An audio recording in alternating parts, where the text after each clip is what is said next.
friends, welcome back to the channel. Are you guys ready to become a billionaire just like Mark Cuban? Well, I am.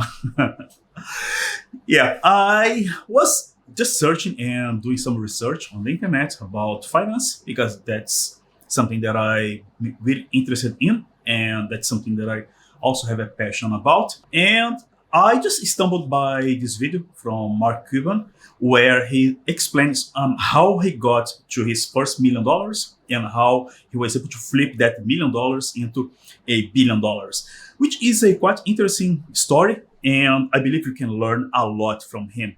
So without further ado, let's deep dive and take a look at his video, and I'll be giving you guys my honest review and my perspective on the video as well.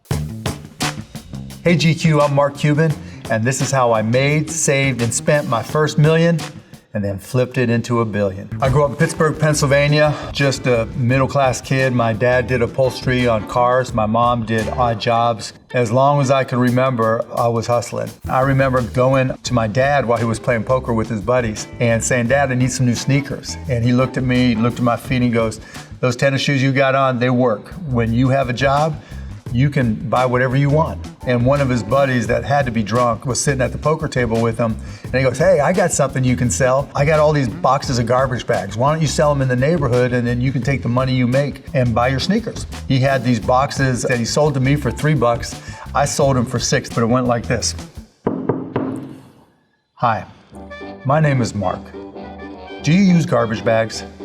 I've got a great deal for you, and every time you need garbage bags, all you ever have to do is call me, and I'll put them in the back of my wagon, and I'll bring them right down to your house." It's really interesting to see how it all started, because it's quite easy to simply look at him now and see this multi-billionaire guy and think, oh, this guy, he always had money, but that is not true. So he was born, or he was raised as a lower middle class, I'd say, as his parents, they didn't have even enough money to buy him a new pair of sneakers, which is probably, or was probably not that super expensive, but just for you guys to have an idea of his situation at the time. And interestingly enough, his dad's friend had this idea of giving him these garbage bags for him to sell. And he sold to him for $3, and Mark then sold that forward for $6 each. So he doubled the price. He was able to pay for the garbage bags, and then he got plus $3 for each bag as a profit, which is something really amazing. So at an early age, or at an early stage, he was probably 7 or 8 years old here, he was able to start this new business where he was delivering garbage bags to his neighbors or throughout the neighborhood. That's really interesting to see how his mindset started to being created at that point in time. First business, the world's first, probably only, garbage bag door-to-door subscription company.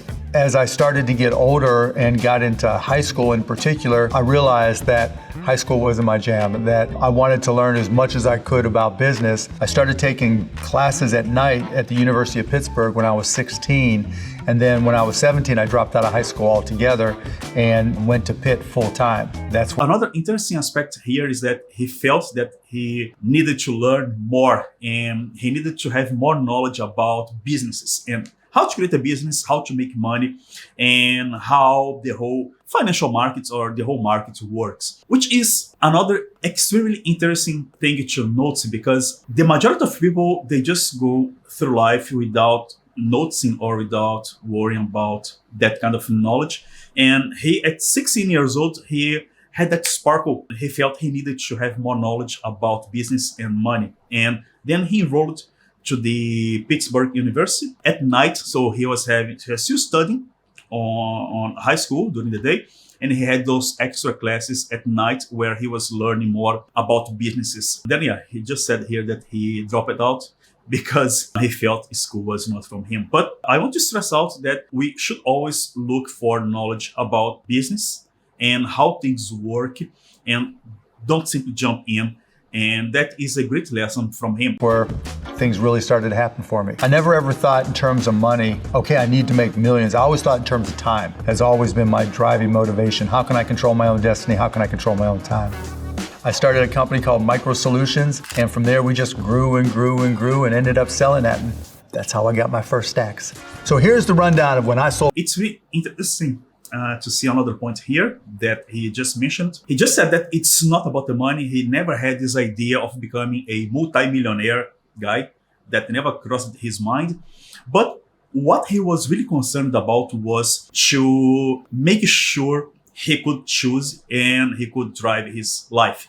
I mean, he was really worried about having freedom and then money, the thing that gives us that freedom, as he'll say here a little bit more forward in this video. And he started this new company. He was able to sell the company and get all of that cash. For $6 million. So $1 million went to employees, $2 million to a partner I brought in, $2 million to me. I live like a student, but the first thing I did was buy a lifetime pass on American Airlines, and I just went all around the world taking friends and partying like a rock star.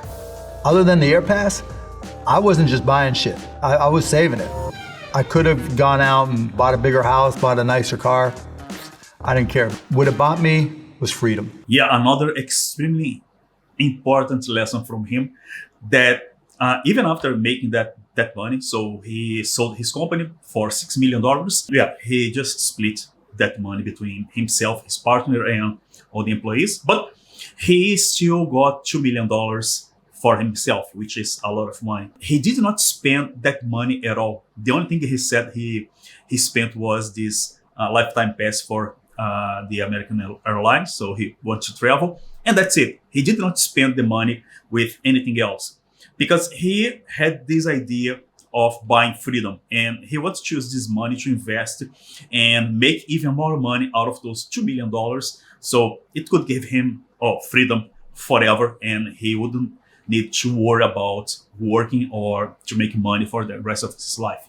And that's another great lesson from him. I never thought I was going to work again. I'd made a ton of money in the stock market. I was worth $20+ million. Life was good.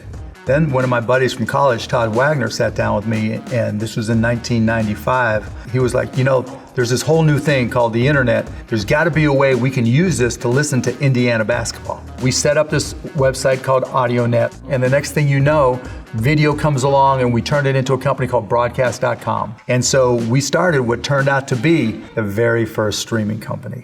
On July 18th, 1998, we went public, and we're guessing, you know, what's the stock gonna open at? And I was the high, I'm thinking $33. Shit goes $62.75. All of a sudden, I'm worth $300 million plus. Wow, that is crazy. That's crazy. Just see how these things unfolded for him. He started as a garbage bags selling boy. Then he started to take those classes, those extra classes when he was at high school. Then he started his first company. He sold, he got the money. Now, the same guy he worked with for the previous company that he sold, they started this new website. So using the internet to build this website for listening to a basketball match. That thing became the first video streaming platform. It is insane. So they went public and the stock price was really, really, really high. $6-something and 70-something cents, which is the double, at least the double what he was expecting. And he said that was on the high expectations from him to be 30-something. His partner here, he just told him, okay, let's do something. And they started this new business, which became extremely successful. So that's another lesson. Sometimes it is really hard or nearly impossible to create something by ourselves. We also need help. And I'm sitting there thinking, oh fuck, if this stock price triples, I'm a billionaire. Well, we took that company and became the biggest media portal on the internet. And Yahoo came along and made us an offer. And all of a sudden, that stock price tripled, and I was a billionaire. We sold the company to Yahoo for stock. And I had seen stocks go up, and I had seen stocks go down. And I told Todd, my partner, I told everybody who worked for us, there's a good chance because this stock market is so highly priced that the whole thing could crash. Don't be greedy. Todd had this saying, pigs get fat, hogs get slaughtered. Don't get slaughtered. So I put together what they call a collar. And what that is, I sold some of the upside to that Yahoo stock that they gave me, and I protected myself by buying puts on the downside. 3 months later, the internet stock market cratered. It was called one of the top 10 Wall Street trades of all time. And it taught me a hell of a lesson. When you just chase dollars, it never works out well. Yeah, that's another extremely powerful and insightful lesson from him as well. Again, this new company became successful. They went public, so his net worth was around $300 million. Then they sold the company to Yahoo for stocks. The stock's price, they tripled. So he became a billionaire. At that point, he was looking at the market and he had this conversation with his partner and his employees and said, okay, things can crash and let's don't be greedy and let's sell our stock options. And yeah, let's not hold on it, because if things go down, then we're screwed. And that's another really great lesson, not to get attached to the money itself, but to get attached to the opportunities. And that was exactly what he did. He simply sold whatever he wanted to sell, and then he put some other preventions, or he put something to secure him on the bottle side. So that made him loads of money. I'm just going to stop his video from here, because from now on he will say, or he'll tell us when or where he spent his money. So he bought a jet because he values a lot his time, and the jet would give him more time and more freedom just to go here and there and solve things quickly. He also bought a basketball team, the Mavericks, by $285 million, if I'm not mistaken. And now that club, it's worth $3.3 billion, which is insane.